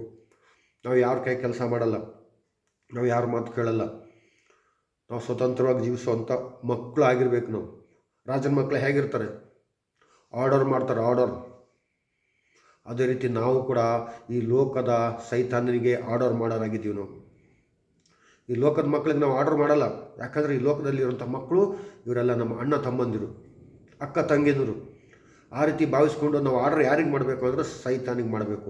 ಸೈತಾನಿಗೆ ಯಾಕೆ ಮಾಡಬೇಕು ಅಂದರೆ ಇದೇ ಸೈತಾನು ಲೋಕದ ಮಕ್ಕಳನ್ನ ಯಾಮಾರಿಸ್ಕೊಂಡು ಬರ್ತಾ ಇರ್ತಾನೆ. ಲೋಕದ ಮಕ್ಕಳನ್ನ ಯಾಮಾರಿಸ್ಕೊಂಡು ಬರ್ತಿರೋದ್ರಿಂದ ನಾವು ಯೇಸು ಸ್ವಾಮಿ ಕಡೆ ಆಗಿ, ನಾವು ಬೆಳಕಿನವರಾಗಿ ಆವಾಗಲೇ ಸೈತಾನನ್ನು ನಾವು ಆರ್ಡರ್ ಮಾಡೋಕ್ಕಾಗುತ್ತೆ. ನಾವು ದೀಕ್ಷಾಸ್ನಾನ ಪಡ್ಕೊಳ್ಳಿಲ್ಲ, ನಾವು ಯೇಸು ಸ್ವಾಮಿ ಮಕ್ಕಳಾಗಲಿಲ್ಲ ಅಂತಂದರೆ ನಾವು ಸೈತಾನಿಗೆ ಆರ್ಡರ್ ಮಾಡೋಕ್ಕಾಗೋದಿಲ್ಲ. ನಾವು ಸೈತಾನ ಆಗಿದ್ದೀವಿ ಅಂತ ಲೆಕ್ಕ. ಮೊದಲು ನಾವು ದೇವ್ರು ನಂಬಕ್ಕೆ ಮುಂಚೆ ನಾವು ಏನಾಗಿದ್ದೀವಿ ಅಂದರೆ ಸೈತಾನ ಮಕ್ಕಳಾಗಿದ್ದೀವಿ. ಹೇಗಾಗಿದ್ದೀವಿ ಅಂತಂದರೆ ಅವನು ಹೇಳೋಂಥ ಕೆಲಸಗಳು ನಾವು ಮಾಡ್ತಾಯಿದ್ದೀವಿ. ಕುಡಿಸ್ತಾ ಇದ್ದ, ಸಿಗರೇಟ್ ಸೇದಿಸ್ತಾ ಇದ್ದ, ಕೆಟ್ಟ ಕಣ್ಣಿಂದ ಕೆಳ್ಳು, ಅವನ ಕೆಟ್ಟ ದೃಷ್ಟಿ, ಕೆಟ್ಟ ಮನಸ್ಸು, ಎಲ್ಲ ಅವನ ತಕ್ಕಂಗೆ ಆಲೋಚನೆಗಳು, ಅವನ ತಕ್ಕಂಗೆ ಭಾವನೆಗಳು ನಮ್ಮಲ್ಲಿದ್ದು. ಆದರೆ ಇದು ಯೇಸು ಸ್ವಾಮಿ ಬಂದಮೇಲೆ ಇದು ತಪ್ಪು ಅಂತ ಹೇಳುವಾಗ ನಮ್ಗೆ ಅರಿವಾಯ್ತು. ಅಲ್ಲಿವರೆಗೂ ನಮ್ಗೆ ಅರಿವಾಗಲಿಲ್ಲ. ಈ ಲೋಕದಲ್ಲಿ ಯಾರು ಹಂಗಿದ್ದಾರೆ ನ್ಯಾಯವಾಗಿ ಅಂತ ಚೆಕ್ ಮಾಡುವಾಗ ಯಾವ ದೇವರಲ್ಲಿ ಕೂಡ ನ್ಯಾಯ ನನಗೆ ಕಾಣಿಸ್ಲಿಲ್ಲ, ಯಾರಿಗೂ ಕಾಣಿಸೋದಿಲ್ಲ ಕೂಡ. ಯಾಕೆಂದರೆ ನಿಜವಾದ ದೇವರು ಒಬ್ಬರೇ ಈ ಲೋಕದಲ್ಲಿ ನಮಗೋಸ್ಕರ ಪವಿತ್ರವಾಗಿ ಬದುಕಿದ್ದಾರೆ. ನಮ್ಮ ಪಾಪಗಳು ಹೊತ್ಕೊಂಡು ಹೋಗಬೇಕು ಅಂತ. ನಮ್ಮ ಪಾಪಗಳು ಯಾರು ಪರಿಹಾರ ಮಾಡೋಕ್ಕೆ ಸಾಧ್ಯ ಅಂದರೆ ಪಾಪ ಮಾಡ್ದಿರೋವನ್ನೇ ಪಾಪ ಪರಿಹಾರ ಮಾಡೋಕ್ಕೆ ಸಾಧ್ಯ. ಹಾಗಾಗಿ ನಾವು ಯೇಸು ಸ್ವಾಮಿ ಹಿಸ್ಟ್ರಿ ಚೆಕ್ ಮಾಡುವಾಗ ಯೇಸು ಸ್ವಾಮಿಯಲ್ಲಿ ಯಾವ ಪಾಪನೂ ಕಂಡು ಬಂದಿಲ್ಲ. ಹಾಗಾಗಿ ನಾವು ಯೇಸು ಸ್ವಾಮಿನ ನಂಬಬೇಕು. ನಾವು ಯೇಸು ಸ್ವಾಮಿ ನಂಬಿ ಜೀವಿಸುವಾಗ ನಾವು ಬೆಳಕಿನವರಾಗಿರ್ತೀವಿ, ನಾವು ನಿತ್ಯ ಜೀವನರಾಗಿರ್ತೀವಿ. ಅಂದರೆ ಸ್ವರ್ಗದಲ್ಲಿ ಯಾವಾಗಲೂ ವಾಸ ಮಾಡುವಂಥ ಮಕ್ಕಳು ನಾವು. ಹಾಗಾಗಿ ನಾವು ಈ ಲೋಕದಲ್ಲಿ ಟ್ರೈನಿಂಗ್ ತೊಗೋಬೇಕು. ಇದೇ ಲೋಕದಲ್ಲಿ ಶಾಂತಿವಾಗಿ ಹೇಗಿರಬೇಕು, ದೇವರ ಆಸೆ ಹೇಗೆ ನೆರವೇರಿಸಬೇಕು, ದೇವ್ರ ಕೆಲಸ ಏನು, ಇವೆಲ್ಲ ತಿಳ್ಕೊಂಡು ನಾವು ಇಲ್ಲಿ ನಡ್ಕೊಂಡಾಗ ಸತ್ತ ಮೇಲೆ ಕೂಡ ನಾವು ದೇವ್ರ ಜೊತೆಲಿ ಅದೇ ರೀತಿ ನಡ್ಕೊತೀವಿ. ಇದು ಎಕ್ಸಾಮ್ ಅಂತ ಲೆಕ್ಕ ನಮಗೆ. ಅದಕ್ಕೆ ನಾವು ಯೇಸು ಸ್ವಾಮಿ ನಂಬುದು ತುಂಬ ಇಂಪಾರ್ಟೆಂಟ್ ಆಗಿದೆ. ಯಾರನ್ನ ಜಾತಿ ಬದಲಾಯಿಸೋಕೆ ಬಂದಿಲ್ಲ, ಮತಾಂತರ ಮಾಡೋಕ್ಕೆ ಬಂದಿಲ್ಲ, ಕನ್ವರ್ಟ್ ಮಾಡೋಕ್ಕೆ ಬಂದಿಲ್ಲ. ಯಾರು ಕನ್ವರ್ಟ್ ಮಾಡೋಕ್ಕೆ ಆಗೋದೇ ಇಲ್ಲ. ಅದೇನು ವಸ್ತು ಏನ್ರಿ ಕನ್ವರ್ಟ್ ಮಾಡೋಕ್ಕೆ? ಅದೇನು ವಸ್ತುನ? ಕಾರ್ನ ತೊಗೊಂಡೋಗಿ ರೋಬೋಟ್ ಮಾಡೋದು, ರೋಬೋಟ್ ತೊಗೊಂಡೋಗಿ ಕಾರ್ ಮಾಡೋದು, ಅದೇನು ವಸ್ತುನ ಅದು ಕನ್ವರ್ಟ್ ಅನ್ನೋದು? ಕುಡಿಯೋದು ಬಿಟ್ಟಿದ್ದೀನಿ, ಇವಾಗ ಕುಡಿಯಲ್ಲ, ಅದು ಕನ್ವರ್ಟ್ ಆದಂಗನ? ಕಣ್ಣಿಂದ ವ್ಯಭಿಚಾರ ಮಾಡ್ತಾ ಇದ್ದೆ, ಈಗ ಮಾಡೋದು ಬಿಟ್ಟಿದ್ದೀನಿ, ಅದು ವ್ಯಭಿಚಾರ ಮಾಡ್ದಂಗನ? ನಾವು ಅರ್ಥ ಮಾಡ್ಕೋಬೇಕು. ನಾವೇನು ಮಾತಾಡ್ತಾ ಇದ್ದೀವಿ, ಯಾಕೆ ಮಾತಾಡ್ತಾ ಇದ್ದೀವಿ, ಯಾರು ಪರವಾಗಿ ಮಾತಾಡ್ತಾ ಇದ್ದೀವಿ ಅಂತಂದ್ರೆ ನಾವು ಅರಿವು ಮಾಡ್ಕೊಳ್ಳಿಲ್ಲ ಅಂದರೆ ಮೋಸ ಹೋಗೋದು ನಾವೇ. ಈ ಲೋಕದಲ್ಲಿ ಎಷ್ಟು ಜನಗಳು ಅದಕ್ಕೆ ಯೇಸು ಸ್ವಾಮಿ ನಂಬ್ತಾ ಇರೋದು. ಯೇಸು ಸ್ವಾಮಿನ ಯಾರು ಸುಮ್ಮನೆ ನಂಬ್ತಾ ಇಲ್ಲ. ಸುಮ್ಮನೆ ನಾರಕ್ಕೆ ಯಾರಿಗೂ ಹುಚ್ಚಿಡೋದಿಲ್ಲ. ಅಲ್ಲಿ ನಂಬುವಂದ ತಕ್ಷಣ ಯಾರೂ ನಂಬೋದಿಲ್ಲ. ಅಲ್ಲಿ ಒಂದು ತುತ್ತು ಅನ್ನಕ್ಕೋಸ್ಕರ ಯಾರನ್ನ ಯೇಸು ಸ್ವಾಮಿ ನಂಬ್ತಾರ? ಒಂದು ತುತ್ತು ಅನ್ನಕ್ಕೋಸ್ಕರ ಹೋಗ್ಲಿ 1 ಎಕರೆ ಜಮೀನು ಕೊಡ್ತಾರ? ಏನು ಭೂಮಿ ಅವ್ರ ಅಪ್ಪನ ಆಸ್ತಿನ ಕಣ್ಕಣ್ಣವರಿಗೆಲ್ಲ ಹಂಚ್ಕೊಡೋಕ್ಕೆ ತಮಾಷೆನ? ಭೂಮಿ ಹಂಚ್ಕೊಡೋದಂದರೆ ಲಕ್ಷ ಕೊಡೋದಂದ್ರೆ ತಮಾಷೆನ? ಹುಡುಗಾಟನ? ಏನೋ ಕ್ರಿಶ್ಚಿಯನ್ಸ್ ಅವರು ಏನು ಕುಬೇರಕ್ಕಿಂತ ಅಪ್ಪನವರು ದಾನ ಧರ್ಮ ಮಾಡೋಕ್ಕೆ? ಕೊಟ್ರನೇ ಮಾಡ್ತೀನಿ ಅನ್ನೋದಕ್ಕೆ ಅಷ್ಟೊಂದು ದುಡ್ಡಿದೆಯಾ ಅವ್ರ ಹತ್ರ? ನಮ್ಮಲ್ಲಿ ಯಾಕಿಲ್ಲ? ನಾವು ಇಂಡಿಯಾದವ್ರಲ್ವ, ನಾವು ಭಾರತದವ್ರಲ್ವ, ನಾವು ಸನಾತನ ಧರ್ಮದವ್ರಲ್ವ ನಾವು? ಮತ್ತು ಅವ್ರು ಹೆಂಗಿದ್ರೆ ನಮ್ಮಲ್ಲಿ ನಾವು ಹೆಂಗಿರಬೇಕು? ನಾವು ಯೋಚನೆ ಮಾಡಬೇಕು. ನಮ್ಮ ಮಾತು ಹೆಂಗಿದೆ, ನಮ್ಮ ಲಕ್ಷಣಗಳು ಹೆಂಗಿದೆ, ನಮ್ಮ ಗುಣಗಳು ಹೆಂಗಿದೆ, ನಾವು ಚೆಕ್ ಮಾಡಿಕೊಂಡು ನೀತಿ ಮಾರ್ಗದಲ್ಲಿ ನಡೆದು ಕಲಿಬೇಕು. ಯಾರು ಏನಂದ್ರೂ ನಮ್ಗೆ ಅವಶ್ಯಕತೆ ಇಲ್ಲ. ನೋಡಪ್ಪ, ನಾನು ಅಷ್ಟೇ ಇವಾಗ ಕಣ್ಣು ಪಾಪ ಮಾಡ್ತಾಯಿತ್ತು, ಇವಾಗ ಪಾಪ ಮಾಡಲ್ಲ. ನಾನು ಬೈತಾ ಇದ್ದೆ, ಇವಾಗ ಬೈಯೋದಿಲ್ಲ. ಇವಾಗ ಬೈಸ್ಕೋತೀನಿ ಅಷ್ಟೇ, ಬೈಸ್ಕೋತೀನಿ ಅಷ್ಟೇ. ಜಗಳ ಮಾಡಬಾರ್ದು ಅಂತ ಹೇಳಿದ್ರೆ ನಾನು ಜಗಳ ಮಾಡೋದಿಲ್ಲ. ಅಕಸ್ಮಾತ್ ಜಗಳ ಮಾಡಿದ್ರು ಕೂಡ ಅವನ ಹತ್ರ ನೀನು ಕ್ಷಮೆ ಕೇಳಬೇಕು ಅಂತ ದೇವ್ರು ನನಗೆ ಹೇಳಿದ್ದಾರೆ. ಅದಕ್ಕೆ ನಾನು ಕ್ಷಮೆ ಕೇಳ್ತೀನಿ. ಗೊತ್ತಿಲ್ಲದೆ ನಾನು ಮನುಷ್ಯನಾಗಿರೋದ್ರಿಂದ ಅಪ್ಪಿತಪ್ಪಿ ಜಗಳ ಮಾಡಿಬಿಡ್ತೀನಿ. ಹೇಳೋಕ್ಕಾಗೋದಿಲ್ಲ ಒಂದೊಂದು ಸರಿ. ನನ್ನ ಮಗನಿಗೋಸ್ಕರ, ನನ್ನ ಹೆಂಡತಿಗೋಸ್ಕರ ಒಂದೊಂದು ಸರಿ ಜಗಳ ಆಗೋಗುತ್ತೆ. ನಾನು ಜಗಳ ಮಾಡೋಕ್ಕೆ ಕ್ಷಮೆನೂ ಕೇಳ್ತೀನಿ. ನಾನು ಮತ್ತೆ ಜಗಳ ಮಾಡೋಕ್ಕೆ ಹೋಗೋದಿಲ್ಲ. ಯಾಕೆಂದರೆ ಎಲ್ಲರ ಮುಂದೆ ಕ್ಷಮೆ ಕೇಳೋದು ಎಷ್ಟು ಘೋರ ಅಂತ ನನಗೆ ಅರ್ಥ ಆಗೋಗಿದೆ. ಯೋಚನೆ ಮಾಡಬೇಕು. ಒಬ್ಬ ಪಾಪ ಮಾಡೋದು ಬಿಟ್ಟರೆ ಅವ್ನು ಕನ್ವರ್ಟ್ ಆದಂಗೆ ಲೆಕ್ಕನ? ಅವನು ಕುಡಿಯೋದು ಬಿಟ್ಟರೆ ಅವ್ನು ಕನ್ವರ್ಟ್ ಆದಂಗೆ ಲೆಕ್ಕನ? ಅವನು ಕೆಟ್ಟದನ್ನು ಬಿಟ್ಟು ಒಳ್ಳೆಯದನ್ನು ಮಾಡಿದ್ರೆ ಅವ್ನು ಕನ್ವರ್ಟ್ ಆದಂಗೆ ಲೆಕ್ಕನ? ಎಂಥ ವಿಚಿತ್ರ ಮಾತುಗಳಲ್ವಾ? ಎಂಥ ವಿಚಿತ್ರ ಮಾತುಗಳು. ಕನ್ವರ್ಟ್ ಅನ್ನೋದು ಒಂದು ವಸ್ತು ಅಲ್ಲ. ಕನ್ವರ್ಟ್ ಅಂದರೆ ಒಂದು ವಸ್ತು ಅಲ್ಲ, ಅದು ಮಾನಸಿಕ ಕಾಯಿಲೆ. ಮಾನಸಿಕ ಕಾಯಿಲೆ ಅದು. ಕೆಟ್ಟದನ್ನು ಬಿಟ್ಟು ಒಳ್ಳೆದ ಕಡೆ ತಿರ್ಕೊಳ್ಳೋದು ಒಂದು ಅದ್ಭುತ, ಒಂದು ಸಾಕ್ಷಿ. ಅದು ಅದ್ಭುತ, ಒಂದು ಸಾಕ್ಷಿ. ನಾವು ಅದನ್ನು ಅರ್ಥ ಮಾಡ್ಕೋಬೇಕು. ಈ ಲೋಕದಲ್ಲಿ ಎಷ್ಟು ಜನ ಬಾಧೆಯಲ್ಲಿ ಇದ್ದವರೆಲ್ಲ ಒಳ್ಳೆಯವರಾದ್ಮೇಲೆ ಯೇಸು ಸ್ವಾಮಿ ನಂಬೋಕೆ ಸ್ಟಾರ್ಟ್ ಮಾಡಿದ್ದಾರೆ. ಹಾಗಾಗಿ ಅವ್ರು ಯೇಸು ಸ್ವಾಮಿನ ಆರಾಧನೆ ಮಾಡ್ತಾರೆ. ಹಾಗಾಗಿ ನಾವು ಅವ್ರನ್ನೆಲ್ಲ ಕನ್ವರ್ಟ್ ಆದರು. ನಿಮ್ಮ ಹಿಂದ್ಗಡೆ ಯಾರು? ಒಳ್ಳೆ ಟೆರರಿಸ್ಟ್ ಕೇಳ್ದಂಗೆ ಕೇಳ್ತಾರೆ. ಟೆರರಿಸ್ಟ್ನ ಕೇಳ್ತಾರಲ್ಲ ಆ ರೀತಿ ಕೇಳ್ತಾರೆ. ನೀನು ಹಿಂದ್ಗಡೆ ಯಾರ್ಯಾರಿದ್ದಾರೆ? ನನ್ನ ಹಿಂದ್ಗಡೆ ದೇವರಿದ್ದಾರೆ, ಯೇಸು ಸ್ವಾಮಿ ಇದ್ದಾನೆ ನನ್ನ ಹಿಂದ್ಗಡೆ. ಅಷ್ಟು ಹೇಳೋ ಅಧಿಕಾರ ನನಗಿದೆ. ನೀನು ಕೇಳ್ತಾ ಇದೆಯಲ್ಲ ನಿನ್ನಿಂದ ಯಾರಿದ್ದಾರೆ ಅಂತ. ನಿನ್ನಿಂದೆ ಯಾರಿದ್ದಾರೆ ಈ ಕೆಲಸ ಮಾಡೋಕ್ಕೆ? ಈ ಥರ ಕೆಲಸ ಮಾಡೋವಂಥ ನಿನಗೆ ಯಾರು ಹೇಳಿದ್ದಾರೆ? ಯಾರು ಪರ್ಮಿಷನ್ ಕೊಟ್ಟರು ನಿನಗೆ? ನಾನು ಕೇಳುವಾಗ ನೀನೇನು ಉತ್ತರ ಕೊಡ್ತೀಯ? ನನ್ನಿಂದ ಯೇಸು ಸ್ವಾಮಿ ಇದ್ದಾರೆ ಅಂತ ನಾನು ಉತ್ತರ ಕೊಡ್ತೀನಿ. ನೀನೇನು ಉತ್ತರ ಕೊಡ್ತೀಯ? ತಗ್ಗಿ ಬಗ್ಗಿರಬೇಕು. ನಿನಗಂತ ಯಾರೂ ಇಲ್ಲ ಅಲ್ಲಿ. ಅವಮಾನ ಮಾಡೋದಾದರೆ ಈ ಥರ ಮಾಡೋದಕ್ಕೆ ನನಗೂ ಬರುತ್ತೆ. ಕ್ವಶನ್ ಕೇಳೋದಾದರೆ ನಾನು ಈ ಥರ ಕ್ವಶನ್ ಕೇಳಬಹುದು. ಆದರೆ ನಾನು ಯೇಸು ಸ್ವಾಮಿನ ಆ ಥರ ಹೇಳಿಲ್ಲ ನನಗೆ.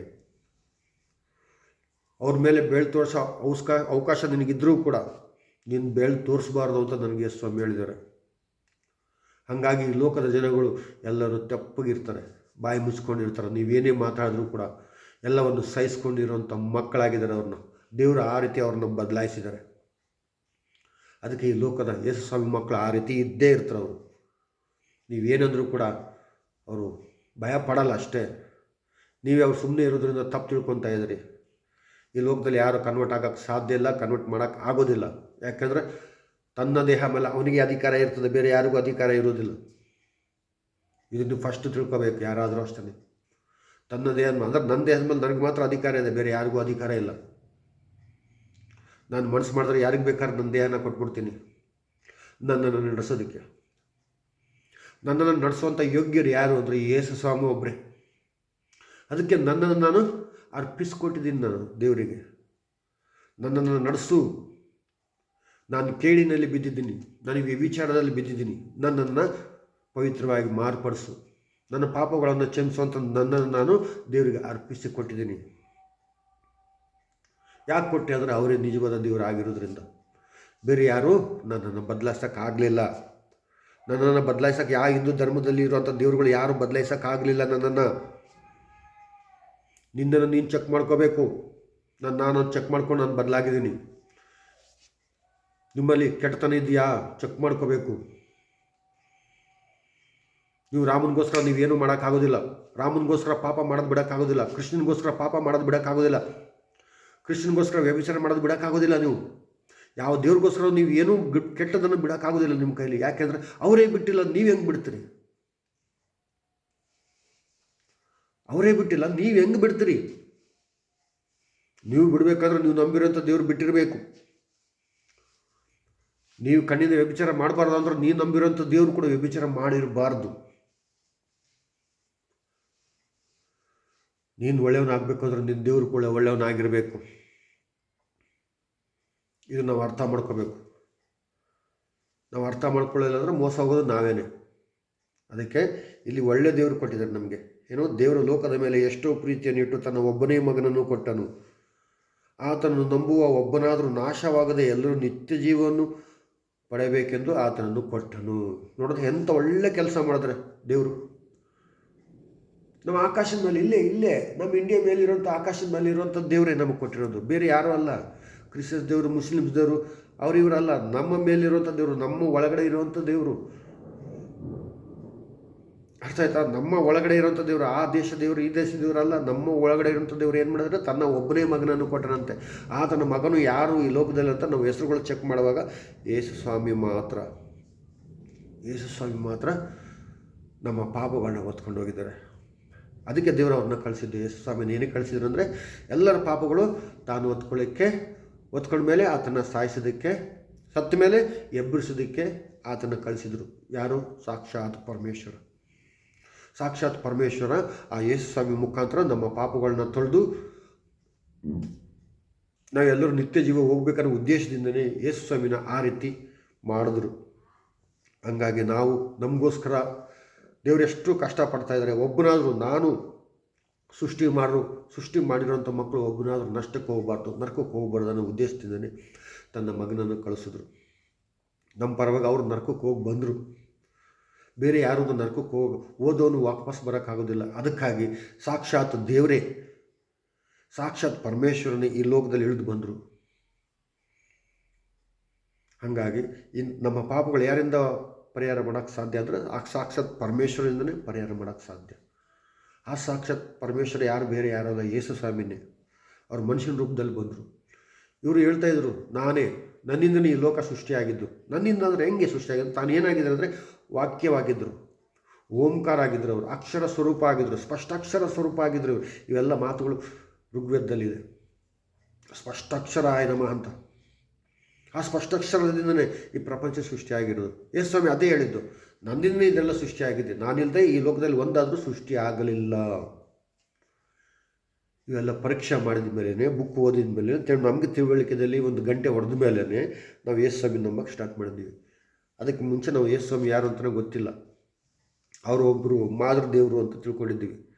ನಮ್ಮ ದೊಡ್ಡವರು, ನಮ್ಮ ಮನೆಯಲ್ಲಿರೋರು ಎಲ್ಲರೂ ಹಂಗೇನೆ, ಅವ್ರು ಮಾದೃ ದೇವರು. ಆಮೇಲೆ ಕೆಲವು ವಾಕ್ಯಗಳು ಬಂತು. ಆ ವಾಕ್ಯಗಳು ನೋಡುವಾಗ ಮಾದೃ ಅವರಲ್ಲಪ್ಪ, ನಾನು ಮಾದೃವನು ಅಂತ ಅರ್ಥ ಆಯಿತು. ಯಾಕೆ ಹೇಳು, ಆ ಕೆಟ್ಟ ಕೆಲಸಗಳೆಲ್ಲ ನನ್ನಲ್ಲಿದ್ದಿರೋದ್ರಿಂದ ನಾನೇ ಮಾದೃವನು ಅಂತ ಅರ್ಥ ಆಗೋಯ್ತು. ಹಾಗಾಗಿ ನಾನು ಯೇಸು ಸ್ವಾಮಿ ನಂಬಿದೆ. ನೋಡಿ ಮುಂದೆ ಏನು ಬರೆದಿದೆ, ಆತನನ್ನು ನಂಬುವವನಿಗೆ ತೀರ್ಪು ಆಗುವುದಿಲ್ಲ. ಆತನನ್ನು ನಂಬುವುದಕ್ಕೆ ತೀರ್ಪು ಆಗುವುದಿಲ್ಲ, ಜಡ್ಜ್ಮೆಂಟ್ ಇಲ್ಲ. ಈ ಭೂಲೋಕದಲ್ಲಿ ಇದ್ದಾಗಲೇ, ಈ ಸತ್ಯನ ಅರ್ಥ ಮಾಡ್ಕೊಂಡಾಗಲೇ ನಮಗೇನಾಗುತ್ತೆ, ಕೇಳಿನಿಂದ ನಾವು ತಪ್ಪಿಸ್ಕೊಂಡ್ಬಿಡ್ತೀವಿ. ಇವರೆಲ್ಲ ನನ್ನ ಕಡೆಯವರು, ಯೇಸು ಸ್ವಾಮಿ ಕಡೆಯವರು ಅಂತ ಪ್ರೂಫ್ ಆಗೋಯ್ತದೆ. ಯೇಸು ಸ್ವಾಮಿ ಎಲ್ಲಿದ್ದಾರೆ ಅಂದರೆ ಸ್ವರ್ಗದಲ್ಲಿದ್ದಾರೆ. ಇವರೆಲ್ಲ ಸ್ವರ್ಗದ ಕಡೆಯವರು ಅಂತ ಪ್ರೂಫ್ ಆಗೋಯ್ತದೆ. ಮತ್ತು ಇನ್ನು ಕೆಲವರು ಮಗನ ಹೆಸರನ್ನು ನಂಬದೇ ಹೋದುದರಿಂದ ಆಗಲೇ ತೀರ್ಪು ಆಗೋಯಿತು. ಕೆಲವರು ಆತನನ್ನು ನಂಬುವುದಿಲ್ಲ. ಅವ್ರಿಗೇನಾಗುತ್ತೆ ಅಂದರೆ ಈಗಲೇ ಅವರು ತೀರ್ಪು ಆಗೋಗುತ್ತೆ, ಜಡ್ಜ್ಮೆಂಟ್ ಆಗೋಗುತ್ತೆ. ಅಂದರೆ ಇವರು ಸ್ವರ್ಗದ ಕಡೆಯವರಲ್ಲ. ಯಾರು ನಂಬ್ತಾರೆ ಅವ್ರು ಸ್ವರ್ಗದ ಕಡೆಯವರು, ಯಾರು ನಂಬುವುದಿಲ್ಲ ಅವ್ರು ಸ್ವರ್ಗದ ಕಡೆಯವರು ಅಲ್ಲ ಅಂತ ಪ್ರೂಫ್ ಆಗೋಗುತ್ತೆ. ಅದಕ್ಕೆ ಹೇಳ್ತಿರೋದು, ಯೇಸು ಸ್ವಾಮಿ ನಂಬಿದರೆ ಮಾತ್ರ ಸ್ವರ್ಗ, ಯೇಸು ಸ್ವಾಮಿ ನಂಬಿಲ್ಲ ಅಂದರೆ ನರಕ ಅಂತ. ಕೆಲವರೇನೋ ಕಿಂಡಲಾಗಿ ಯೇಸು ಸ್ವಾಮಿ ನಂಬಿದ್ರೆ ಸ್ವರ್ಗ ಅಂತೆ, ಇಲ್ಲಾಂದ್ರೆ ನರಕಕ್ಕೆ ಹೋಗ್ತಾರಂತೆ. ಹೌದು, ನಮ್ಮ ಹಿಂದೂ ಧರ್ಮದಲ್ಲೇ ಬರ್ತಿದೆ. ಪಾಪ ಮಾಡೋರು ಎಲ್ಲಿಗೆ ಹೋಗ್ತಾರೆ ಅಂದರೆ, ನರಕಕ್ಕೆ ಹೋಗ್ತಾರೆ. ಪಾಪ ಮಾಡ್ತಿರೋರು ಸ್ವರ್ಗಕ್ಕೆ ಹೋಗ್ತಾರೆ. ಪಾಪ ಅಂದರೆ ಪುಣ್ಯ ಅಂದ್ರೆ ಏನು? ಈಗ ದೇವಸ್ಥಾನದಲ್ಲಿ ಪ್ರಸಾದ ಕೊಡ್ತಾರೆ ನಮಗೆ. ದೇವಸ್ಥಾನದಲ್ಲಿ ಪ್ರಸಾದ ಕೊಟ್ಟಾಗ ದೇವಸ್ಥಾನದಲ್ಲಿ ಯಾರಿರ್ತಾರೆ? ದೇವರಿರ್ತಾರೆ ಅನ್ನೋ ಭಾವನೆ ನಮ್ಗೆ ತಿಳಿಸ್ಕೊಟ್ಟಿದ್ದಾರೆ, ನಮ್ಮ ಹಿರಿಯರು ನಮ್ಗೆ ತಿಳಿಸ್ಕೊಟ್ಟಿದ್ದಾರೆ. ಈ ಮಾತು ನಾವು ಅರ್ಥ ಮಾಡ್ಕೋಬೇಕು. ದೇವಸ್ಥಾನದಲ್ಲಿ ಯಾರಿರ್ತಾರೆ? ದೇವರಿರ್ತಾರೆ. ದೇವ್ರು ಏನು ಕೊಡ್ತಾರೆ? ನಮಗೆ ಪ್ರಸಾದ ಕೊಡ್ತಾರೆ. ದೇವ್ರು ನಮ್ಗೆ ಏನು ಕೊಡ್ತಾರೆ? ಪ್ರಸಾದ ಕೊಡ್ತಾರೆ. ನಮಗೆ ದೇವ್ರು ಕೊಡೋಂಥ ಪ್ರಸಾದ ನಾವು ಬೇಡ ಅಂದ್ರೆ ಏನಂತಾರೆ? ಅಯ್ಯೋ ಹಂಗೆಲ್ಲ ಅನ್ಬಾರ್ದಪ್ಪ, ದೇವ್ರ ಪ್ರಸಾದ ತಿನ್ನಬೇಕು ಅಂತ ಹೇಳ್ಕೊಟ್ಟಿಲ್ಲ ನಮ್ಮ ಹಿರಿಯರು. ಮತ್ತು ದೇವ್ರ ಪ್ರಸಾದ ಯಾರು ಕೊಟ್ಟಿದ್ದಾರೆ ಈ ಲೋಕದಲ್ಲಿ ಅಂದರೆ, ಓಂ ಬ್ರಹ್ಮಪುತ್ರಾಯ ನಮಃ ಅಂತ ಮಂತ್ರ ಇದೆ. ಶಿವಪುತ್ರಾಯ ನಮಃ ಅಲ್ಲ, ಓಂ ಬ್ರಹ್ಮಪುತ್ರಾಯ ನಮಃ ಅಂತಿದೆ. ಆ ಬ್ರಹ್ಮ ಬೇರೆ ಯಾರಲ್ಲ. ಹಿಂಗೆ ಬೈಬಲಲ್ಲಿ ಅಬ್ರಾಮ ಇದ್ದಂಗೆ ಲೆಕ್ಕ. ಬ್ರಹ್ಮಪುತ್ರ ಅಂದರೆ ವಾಗ್ದಾನ ಪುತ್ರ. ಬ್ರಹ್ಮನಿಗೆ ಅಬ್ರಾಹ್ಮನಿಗೆ ಇಸಾಕ್ ಅಂತ ಒಬ್ಬ ಮಗ ಇರ್ತಾನೆ. ಆ ಇಸಾಕ್ ಮಗ ಹೆಂಗೆ ಹುಡ್ತಾನೆ ಅಂತಂದರೆ, ಇಸಾಕ ಏನೋ ವಾಗ್ದಾನ ಪುತ್ರ ಒಬ್ಬನಿದ್ದಾನೆ, ಆ ಥರ ಹುಡ್ತಾನೆ. ಈ ಬ್ರಹ್ಮಪುತ್ರ ಹೇಗೆ ಹುಟ್ಟದ, ಅದೇ ರೀತಿ ದೇವ್ರ ಕಡೆಯಿಂದ ಒಬ್ಬ ಪುತ್ರ ಹುಡ್ತಾನೆ. ನೋಡಿ ಇಲ್ಲಿ ಹೇಳಿದ್ನಲ್ಲಿ ಈಗ ತಾನೆ ದೇವರು ಲೋಕದ ಮೇಲೆ ಎಷ್ಟೋ ಪ್ರೀತಿನಿಟ್ಟು ತನ್ನ ಒಬ್ಬರೇ ಮಗನನ್ನು ಕೊಟ್ಟನು ಅಂತ. ಈ ಮಂತ್ರ ಯಾರಿಗೂ ಹೋಗೋದು? ಓಂ ಬ್ರಹ್ಮಪುತ್ರಾಯ ನಮಃ ಅಂತಾರೆ. ಈಗ ದೇವಸ್ಥಾನದಲ್ಲಿ ಪ್ರಸಾದ ಬೇಡ ಅಂದರೆ, ದೇವ್ರ ಪ್ರಸಾದ ಬೇಡ ಅನ್ಬಾರ್ದು ಅಂತ ಹೇಳಲ್ವ ನಾವು? ಅದೇ ರೀತಿ ಯೇಸು ಸ್ವಾಮಿನ ಯಾವತ್ತು ಬೇಡ ಅನ್ಬಾರ್ದು ಯಾರು. ಯೇಸು ಸ್ವಾಮಿನ ನಂಬುವವನು ನಿತ್ಯ ಜೀವ ಹೊಂದುತ್ತಾನೆ, ನಮ್ಮದೇ ಇರೋನು ನರಕಕ್ಕೆ ದಂಡನ ಆಗ್ತಾನೆ, ಗುರಿ ಆಗ್ತಾನೆ. ಅದಕ್ಕೆ ನಾವು ಯೇಸು ಸ್ವಾಮಿನ ಯಾವತ್ತೂ ಬೇಡ ಅನ್ಬಾರ್ದು. ಪ್ರಸಾದ ಯೇಸು ಸ್ವಾಮಿ ನಮಗೆ ಪ್ರಸಾದ ಇದ್ದಂಗೆ, ತೀರ್ಥ ನಮಗೆ ಆತನ ರಕ್ತ ಇದ್ದಂಗೆ. ನಾವು ಅದನ್ನು ಬೇಡ ಅನ್ಬಾರ್ದು. ಯೇಸು ಸ್ವಾಮಿ ನಮಗೆ ಬೇಡ ಅಂತ ಅನ್ಬಾರ್ದು. ಆತನ ನಮ್ಮನ್ನು ಕೊಲೆ ಮಾಡೋಕ್ಕೆ ಬಂದಿಲ್ಲ, ನಮ್ಮನ್ನು ನರಕಕ್ಕೆ ಹಾಕಕ್ಕೆ ಬಂದಿಲ್ಲ, ನಮ್ಮನ್ನು ದ್ವೇಷ ಮಾಡೋಕ್ಕೆ ಬಂದಿಲ್ಲ, ನೀನು ಕೀಳು ಜಾತಿ ಮೇಲು ಜಾತಿ ಅಂತ ನಮ್ಮನ್ನು ಅವಮಾನ ಮಾಡೋಕ್ಕೆ ಬಂದಿಲ್ಲ. ಅವರು ಎಲ್ಲರೂ ನಾವು ಪರಮೇಶ್ವರನಲ್ಲಿ ಹೋಗಬೇಕು ಅಂತಲೇ ಉದ್ದೇಶದಿಂದನೇ ಅದನ್ನು ಬಂದನ. ನಾವೆಲ್ಲರೂ ಪರಮೇಶ್ವರನಲ್ಲಿ ಸೇರ್ಕೋಬೇಕಂತೆ. ಆ ಉದ್ದೇಶದಿಂದ ಆತನ ಕರೆಯೋದಕ್ಕೆ ನಮ್ಮನ್ನು ಬಂದಿದ್ದಾನೆ. ಬೇರೆ ಯಾವ ಉದ್ದೇಶ ನಮಗಿಲ್ಲ, ಅವರಿಗಿಲ್ಲ. ದೇವರು ಹೇಳಿದ್ದನ್ನೇ ಕೇಳಿ ಹೇಳೋದಕ್ಕೆ ಬಂದಿದ್ದಾನೆ. ತನ್ನ ಇಷ್ಟ ಪ್ರಕಾರ ತಾನು ಮಾತಾಡೋದಕ್ಕೆ ಈ ಲೋಕದಲ್ಲಿ ಅವ್ರು ಬಂದಿಲ್ಲ. ಆತನ ಪ್ರೀತಿ ನಾವು ಅರ್ಥ ಮಾಡ್ಕೋಬೇಕಂದ್ರೆ ಬೈಬಲ್ ಓದಲೇಬೇಕು. ನಾವು ಬೈಬಲ್ ಓದಿದಾಗಲೇ ನಿಜವಾದ ದೇವರು ಯಾರು, ಪ್ರೀತಿ ಅಂದರೆ ಏನು, ನಮ್ಮ ಪ್ರೀತಿ ನಮ್ಗೆ ತೋರಿಸುವಂಥ ಪ್ರೀತಿ ನಮ್ಮ ತಾಯಲ್ಲಿ ಬಿಟ್ಟರೆ, ನಮ್ಮ ತಂದೆ ತಾಯಲ್ಲಿ ಬಿಟ್ಟರೆ ಬೇರೆ ಯಾರಲ್ಲೂ ಈ ಪ್ರೀತಿ ಕಂಡಿಲ್ಲ. ನಾವು ಯಾರಲ್ಲೂ ಈ ಪ್ರೀತಿ ಕಂಡಿಲ್ಲ. ನನ್ನನ್ನು ಎಷ್ಟು ಪ್ರೀತಿಸ್ತಾರೆ ಅಂದರೆ, ಎಲ್ಲರಿಗಿಂತ ಹೆಚ್ಚಾಗಿ ಯಾರು ಪ್ರೀತಿಸ್ತಾರೆ ಅಂದರೆ ನನ್ನ ತಂದೆ ತಾಯಿನೇ ಪ್ರೀತಿಸ್ತಾರೆ. ಮತ್ತು ನಮ್ಮ ತಂದೆ ತಾಯಿಗಿಂತ ಹೆಚ್ಚಾಗಿ ಪ್ರೀತಿಸೋರು ಯಾರು ಅಂದರೆ ಯೇಸು ಸ್ವಾಮಿ ಒಬ್ಬರೇ. ಬೇರೆ ಯಾವ ದೇವರು ನಮ್ಮನ್ನು ಪ್ರೀತಿಸಲಿಲ್ಲ. ಯಾರೂ ಪ್ರೀತಿಸ್ತಾ ಇಲ್ಲ ಈ ಲೋಕದಲ್ಲಿ. ಯಾರು ದೇವ್ರು ಯಾವ ದೇವರ ಈ ಲೋಕದಲ್ಲಿ ಇಲ್ಲ. ಮತ್ತು ಅವರೆಲ್ಲ ಯಾರು ಅಂದರೆ ಅವರೆಲ್ಲ ನಮ್ಮ ಹಿರಿಯರಿದ್ದಂಗೆ, ಅವರೆಲ್ಲ. ಯಾರನ್ನ ಅವಮಾನ ಮಾಡಬಾರ್ದು ನಾವು ಈ ಲೋಕದಲ್ಲಿ. ಎಲ್ಲರೂ ದೇವ್ರ ಮಕ್ಕಳೇ ಆಗಿರೋದ್ರಿಂದ ಎಲ್ಲರೂ ಸಮಾನರಾಗಿರಬೇಕು. ನೀನು ಕೀಳು ಜಾತಿ, ನಿನ್ನ ಮೇಲು ಜಾತಿ ಅಂತ ಭಾವಿಸಬಾರ್ದು. ಆದರೆ ನಮ್ಮ ಹಿಂದೂ ಧರ್ಮದಲ್ಲಿ ಇವೆಲ್ಲ ನಡೀತಾ ಇತ್ತು. ಒಂದು ಟೈಮಲ್ಲಿ, ಒಂದು ಸಮಯದಲ್ಲಿ ಇದೇ ನಡೀತಾ ಇತ್ತು. ಹೇಳ್ಬೇಕಂದ್ರೆ ತುಂಬ ಇದೆ ನಮ್ಮ ಹಿಂದೂ ಧರ್ಮದಲ್ಲಿ. ಅದೆಲ್ಲ ಅವಶ್ಯಕತೆ ಇಲ್ಲ, ಅದೆಲ್ಲ ನಮಗೆ ಬೇಕಾಗಿಲ್ಲ. ನಾವು ಎಕ್ಸಾಮಲ್ಲಿ ಪಾಸ್ ಆಗಬೇಕಷ್ಟೇ. ಎಕ್ಸಾಮಲ್ಲಿ ನಾವು ಪಾಸ್ ಆಗೋದು ಅಷ್ಟೇ ನಮ್ಮ ಕೆಲಸ. ನಾವು ಎಕ್ಸಾಮಿಗೆ ಬಂದಿರೋದು ಅವ್ರೇನು ಮಾಡ್ತಾರೆ ನೋಡು, ಇವ್ರೇನು ಮಾಡ್ತಾರೆ ನೋಡು ಅಂತ ನಾವು ತಿಳ್ಕೊಳಕ್ಕೆ ಬಂದಿಲ್ಲ. ನಾವು ದೇವ್ರನ್ನ ತಿಳ್ಕೊಳಕ್ಕೆ ಬಂದಿದ್ದೀವಿ. ನಾವು ದೇವ್ರನ್ನ ತಿಳ್ಕೊಂಡ್ರೆ ಮಾತ್ರ ನಾವು ಪಾಸ್ ಆಗೋಕ್ಕೆ ಸಾಧ್ಯ. ನಾವು ದೇವ್ರನ್ನ ತಿಳ್ಕೊಳ್ಳಿಲ್ಲ ಅಂದರೆ ನಾವು ಪಾಸ್ ಆಗೋದಿಲ್ಲ, ಫೇಲ್ ಆಗೋಗ್ತೀವಿ.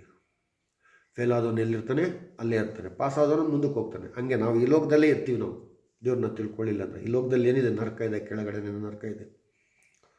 ಸ್ವರ್ಗ ಅನ್ನೋದು ದೇವರಲ್ಲಿದೆ.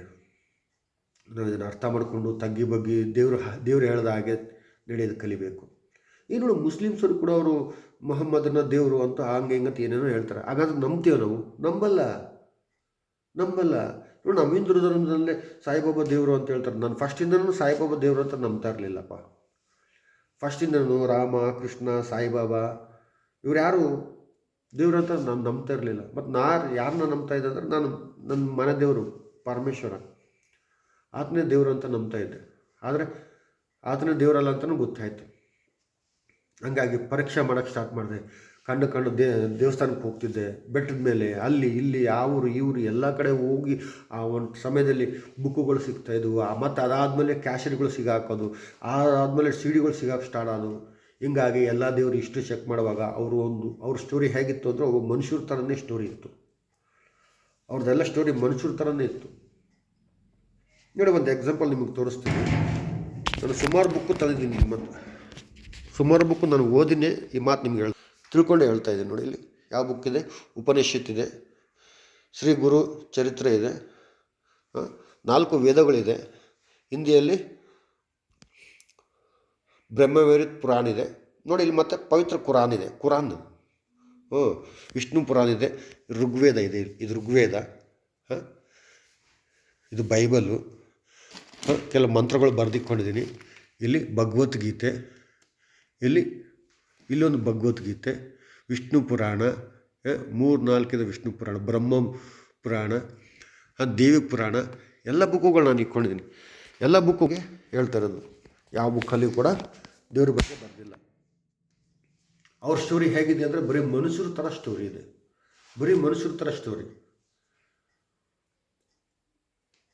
ಒಬ್ಬ ಮನುಷ್ಯ ಯಾವತ್ತೂ ದೇವರಾಗಕ್ಕೆ ಸಾಧ್ಯ ಇಲ್ಲ. ದೇವ್ರ ಥರ ನಡ್ಕೋಬೋದು ಅಷ್ಟೇ, ದೇವ್ರ ಥರ ಉಪದೇಶ ಕೊಡ್ಬೋದು ಅಷ್ಟೇ ಅಲ್ವಾ? ತಂದೆ ಏನು ಹೇಳಿದ್ದೇನೆ ಅಂತ ನಾವು ಇನ್ನೊಬ್ರಿಗೆ ಹೇಳ್ಬೋದು, ತಮ್ಮನಿಗೆ ಹೇಳ್ಬೋದು, ಅಣ್ಣನಿಗೆ ಹೇಳ್ಬೋದು, ಅಕ್ಕಗೆ ಹೇಳ್ಬೋದು, ನಮ್ಮ ಹೆಂಡತಿದವ್ರಿಗೆ ಹೇಳ್ಬೋದು, ನಮ್ಮ ಅಪ್ಪ ಹೀಗೆ ಹೇಳ್ತಾ ಇದ್ದ ಅಂತ. ಅದೇ ರೀತಿ ಈ ಲೋಕದ ಜನಗಳು ಕೂಡ ದೇವ್ರು ಹೇಗಿದ್ದೇನೆ ಅಂತ ಹೇಳ್ಬೋದು ಹೊತ್ತು ಹಾಗಂತ ಅವ್ರು ದೇವ್ರು ಆಗೋದಿಲ್ಲ. ದೇವ್ರು ಆಗೋದಕ್ಕೆ ಒಂದು ಅರ್ಹತೆ ಬೇಕು, ಒಂದು ಯೋಗ್ಯತೆ ಇರಬೇಕು. ಈಗ ನೋಡಿ, ಎಕ್ಸಾಂಪಲ್ ಹೇಳ್ತೀನಿ. ನಾನು ನಮ್ಮ ಅಪ್ಪನಿಗೆ ಅಪ್ಪ ಆಗಕ್ಕಾಗತ್ತಾ? ನನ್ನನ್ನು ಸೃಷ್ಟಿ ಮಾಡೋ ಅಪ್ಪನಿಗೆ ನಾನು ಅಪ್ಪ ಆಗೋಕ್ಕಾಗುತ್ತಾ? ಆಗೋದಿಲ್ಲ. ಅದೇ ರೀತಿಯೇ ಮನುಷ್ಯ ಯಾವತ್ತೂ ದೇವರಿಗೆ ದೇವರಾಗಕ್ಕೆ ಸಾಧ್ಯ ಇಲ್ಲ, ದೇವರಿಗೆ ತಂದೆ ಆಗಕ್ಕೆ ಸಾಧ್ಯ ಇಲ್ಲ. ನಾವು ಅಂಥ ಕೆಲಸನೇ ಮಾಡ್ತಾ ಇದ್ದೀವಿ. ನಾವು ದೇವರಿಗೆ ತಂದೆ ಆಗ್ತಾ ಇದ್ದೀವಿ, ದೇವ್ರನ್ನ ನಾವು ಸೃಷ್ಟಿ ಮಾಡ್ತಾ ಇದ್ದೀವಿ. ತಪ್ಪಿದು, ಮಹಾ ಪಾಪ ಇದು. ದೇವ್ರನ್ನ ನಾವು ಸೃಷ್ಟಿ ಮಾಡ್ತಾ ಇದ್ದೀವಿ, ಹುಟ್ಟಿಸ್ತಾ ಇದ್ದೀವಿ. ಸಂಧಿಗೊಂದು, ಗಂಧಿಗೊಂದು, ಈ ಸರ್ಕಲ್ಗೊಂದು, ಆ ಸರ್ಕಲ್ಗೊಂದು, ಆ ಊರಲ್ಲೊಂದು, ಆ ಬೆಟ್ಟದ ಮೇಲೊಂದು, ಎಲ್ಲದರಲ್ಲೇ ನಾವು ದೇವ್ರನ್ನ ನಾವು ಹುಟ್ಟಿಸ್ತಾ ಇದ್ದೀವಿ. ಅದು ಮಹಾಪಾಪ. ದೇವ್ರನ್ನ ಹುಟ್ಟಿಸೋಷ್ಟು ಪಾಪ ಅಂತೆ. ಒಬ್ಬ ಮಗ ಒಬ್ಬ ಅಪ್ಪನ್ನ ಹುಟ್ಟಿಸಿದಷ್ಟು ಪಾಪ ಅಂತೆ. ನಾವು ಸ್ಪಷ್ಟವಾಗಿ ಅರ್ಥ ಮಾಡ್ಕೋಬೇಕು. ಮಾಡೋ ಕೆಲಸದಿಂದ ಅರ್ಥ ಆಗುತ್ತೆ. ನೋಡು, ನಾನೊಂದು ಮದುವೆ ಆಗಿದ್ದೀನಿ. ನಾನು ಹೆಂಡತಿ ಜೊತೆ ಸಂಭೋಗ ಮಾಡಬೇಕಾದ್ರೆ ಅದು ಪ್ರೀತಿ ಅಂತಾರೆ. ನಾನು ಹೆಂಡತಿ ಜೊತೆ ನಾನು ಸಂಭೋಗ ಮಾಡಬೇಕಾದ್ರೆ ನಾನು ಪ್ರೀತಿ ಅಂತಾರೆ. ಬೇರೆ ಜೊತೆ ಸಂಭೋಗ ಮಾಡಬೇಕಾದ್ರೆ ಅದು ವ್ಯಭಿಚಾರ ಅಂತಾರೆ. ಸಂಬಂಧದಿಂದ ಗೊತ್ತಾಗುತ್ತೆ ನಾವು ಒಳ್ಳೆಯವರ ಕೆಟ್ಟವರ ಅಂತ. ಸಂಬಂಧದಿಂದ ಗೊತ್ತಾಗುತ್ತೆ ಒಳ್ಳೆಯವರ ಕೆಟ್ಟವರ ಅಂತ. ನೋಡಿ, ನಮ್ಮ ಅಪ್ಪನಿಗೆ ಮಗ ಆಗಿದ್ದೀನಿ, ಆದರೆ ನನ್ನ ಹೆಂಡತಿಗೆ ಗಂಡ ಆಗಿದ್ದೀನಿ, ನನ್ನ ಮಗನಿಗೆ ತಂದೆ ಆಗಿದ್ದೀನಿ. ಸಂಬಂಧದ ಮೇಲೆ ಹೋಗುತ್ತೆ. ನಾವು ಮಾಡೋಂಥ ಕೆಲಸಗಳು ಇಂಥದ್ದೇ ಬರುತ್ತೆ, ಕೆಟ್ಟ ಅರ್ಥನೇ ಬರುತ್ತೆ. ನಾವು ದೇವ್ರನ್ನ ಹುಟ್ಟಿಸ್ತಾ ಇದ್ದೀವಿ ಅಂದ್ರೆ ನಾವು ದೇವರಿಗೆ ಅಪ್ಪಂದ್ರಾಗಿದ್ದೀವಿ ಅಂತ ಲೆಕ್ಕ. ಇದು ಮಹಾಪಾಪದ ಕಾರ್ಯ. ಇದು ನಾವು ಮಾಡಬಾರ್ದು. ನಾವು ದೇವ್ರನ್ನ ಹುಟ್ಟಿಸೋಕ್ಕಾಗೋದಿಲ್ಲ. ನಾವೇನು ಬೇಕಾದ್ರೆ ಮಾಡ್ಬೋದು, ಚಿತ್ರ ಇಳಿಸ್ಬೋದು, ಮೂರ್ತಿ ಮಾಡ್ಬೋದು, ಏನು ಬೇಕಾದ್ರೆ ಮಾಡ್ಬೋದು. ಆದರೆ ಅದನ್ನು ನಾವು ದೇವ್ರಂತ ಭಾವಿಸಬಾರ್ದು. ಅದನ್ನು ನಾವು ದೇವ್ರಂತ ಭಾವಿಸಬಾರ್ದು. ಈ ನೋಡಿ, ನನ್ನ ಹೆಂಡತಿ ಇದ್ದಾಳೆ. ನಾನು ರೋಡಲ್ಲಿ ಎಷ್ಟೋ ಹೆಂಗಸರನ್ನ ನೋಡ್ತೀನಿ. ಅವ್ರನ್ನೆಲ್ಲ ನನ್ನ ಹೆಂಡತಿ ಅಂತ ಭಾವಿಸಿದ್ರೆ ಏನು ಅರ್ಥ ಆಗುತ್ತೆ? ವ್ಯಭಿಚಾರ, ಪಾಪ ಅಲ್ವಾ? ನನ್ನ ಹೆಂಡತಿ ನನ್ನ ಹತ್ರ ಇಟ್ಕೊಂಡು ಕಂಡುಕೊಂಡು ಹೆಂಗಸರನ್ನೆಲ್ಲ ನನ್ನ ಹೆಂಡತಿ ಅಂತ ಭಾವಿಸಿದ್ರೆ ಚೆನ್ನಾಗಿರುತ್ತೆ? ಅದು ಚೆನ್ನಾಗಿರೋದಿಲ್ಲ. ಅದೇ ರೀತಿ ದೇವರು ಒಬ್ಬನೇ ಇರೋದು. ಅದು ಹೆಂಗೆ ಒಬ್ಬನೇ ಹೇಳೋಕ್ಕಾಗುತ್ತಂದ್ರೆ ದೇವರೇ ಹೇಳ್ತಾನೆ ನಾನು ಎಲ್ಲಿದ್ದೀನಿ ಅಂತ. ದೇವರೇ ಹೇಳ್ತಾನೆ. ಬೈಬಲ್ ಓದಿದ್ರೆ ಗೊತ್ತಾಗುತ್ತೆ. ನಾನು ಎಲ್ಲಿದ್ದೀನಿ ಅಂದರೆ ತನ್ನಲ್ಲೇ ಇದ್ದಾನಂತೆ. ಪ್ರತಿಯೊಬ್ಬ ಮನುಷ್ಯನಲ್ಲಿ ತಾನಿದ್ದಾನಂತೆ. ಎಲ್ಲ ಜೀವರಾಶಿಗಳಲ್ಲಿ ಇದ್ದಾನಂತೆ. ಈ ಮಾತು ಯಾರು ಹೇಳ್ತಾರೋ ಅವರೇ ದೇವರು. ಈ ಮಾತು ಯಾರು ಹೇಳ್ತಾರೋ ಅವರೇ ದೇವರು. ನಮ್ಮ ಹಿಂದೂ ಧರ್ಮದಲ್ಲೂ ಕೂಡ ಈ ಮಾತು ಬರೆದಿದೆ. ಆದರೆ ಯಾವ ಕೃಷ್ಣನು ಮಾತಾಡಿಲ್ಲ, ಯಾವ ರಾಮನು ಮಾತಾಡಿಲ್ಲ. ಬರ್ತಾ ನಮ್ಮ ಗ್ರಂಥಗಳು ಚೇಂಜ್ ಆಗ್ತಾ ಇದೆ. ಅವರು ದೇವರು ಮನುಷ್ಯರ ಥರ ಬದುಕೋರಲ್ಲ. ಅವರು ಪಾಪ ಮಾಡಲಾರ್ದಂಗೆ ಬದುಕ್ತಾರೆ. ಅವರು ಅಂಥ ದೇವರು ಬೈಬಲ್ ದೇವರು. ಅವ್ರು ಪಾಪ ಬಂದರೆ ಪಾಪ ಮಾಡೋ ಅವಶ್ಯಕತೆ ಅವ್ರಿಗೇನಿದೆ? ಅವ್ರಿಗೇನು ಕಡಿಮೆ ಇದೆ ಅಂತ ಅವ್ರು ಪಾಪ ಮಾಡ್ತಾರೆ. ಕಡಿಮೆ ಇರೋರು ಕಳ್ತನ ಮಾಡ್ತಾರೆ, ಆಸೆ ಇರೋರು ವ್ಯಭಿಚಾರ ಮಾಡ್ತಾರೆ. ಅವ್ರಿಗೇನು ಆಸೆ ಇತ್ತು, ಅವ್ರಿಗೇನು ಕಡಿಮೆ ಇತ್ತು ಪಾಪ ಮಾಡೋಕ್ಕೆ ಅಲ್ವಾ? ಈ ಲೋಕದಲ್ಲಿ ಯಾರೇ ಬಂದರೂ ಕೂಡ ಅವ್ರು ಪಾಪ ಮಾಡಿದಾರ, ವ್ಯಭಿಚಾರ ಮಾಡಿದಾರ ಇಲ್ಲ ಅಂತ ನಾವು ಪರೀಕ್ಷೆ ಮಾಡಿ ನಿಜವಾದ ದೇವರು ಕಂಡುಹಿಡಿಯೋಕ್ಕೆ ನಾವು ಪ್ರಯಾಸ ಪಡಬೇಕು. ಸಾಯೋಕ್ಕೆ ಮುಂಚೆ ಆ ದೇವ್ರನ್ನ ಕಂಡ್ಕೊಳ್ಳೋದು ತುಂಬ ಇಂಪಾರ್ಟೆಂಟು. ಯಾರೇ ಕ್ರೈಸ್ತರು ಬಂದು ನಿಜವಾದ ದೇವರು ಯೇಸು ಸ್ವಾಮಿನೇ ಅಂದಾಗ ಅದನ್ನು ಪರೀಕ್ಷೆ ಮಾಡಿ ತಿಳ್ಕೊಂಡು ಅಂಗೀಕಾರ ಮಾಡ್ಕೊಳ್ಳೋದು ತುಂಬ ಒಳ್ಳೆಯದು. ನಿಮಗೋಸ್ಕರ, ನಮಗೋಸ್ಕರ, ಈ ಲೋಕದ ಏನಂತಾರೆ ಈ ರಕ್ಷಣಾ ಕಲ್ಯಾಣಕ್ಕೋಸ್ಕರ ನಾವು ಅದನ್ನು ಅರ್ಥ ಮಾಡ್ಕೋಬೇಕು.